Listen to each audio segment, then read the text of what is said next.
Pan egg toast बनाने के लिए एक ब्रेड के पीस को हाफ काट लें।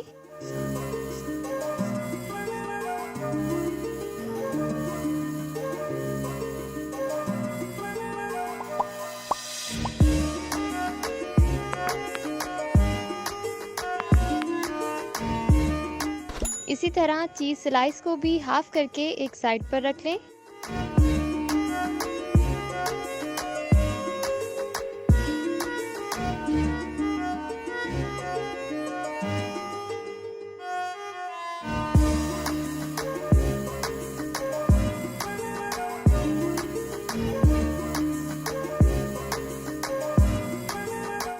एक बाउल में 2 अंडे शामिल कर लें,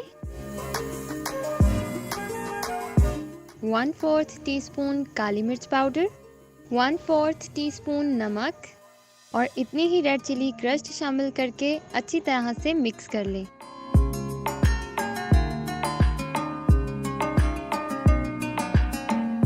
एक पैन में मक्खन या मार्जरीन डाल लें।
ये पैन एग टोस्ट सबके ही फेवरेट हैं। आप भी एक दफ़ा घर पे ज़रूर ट्राई करें और अगर अभी तक हमारे चैनल को सब्सक्राइब नहीं किया तो अभी सब्सक्राइब कर लें।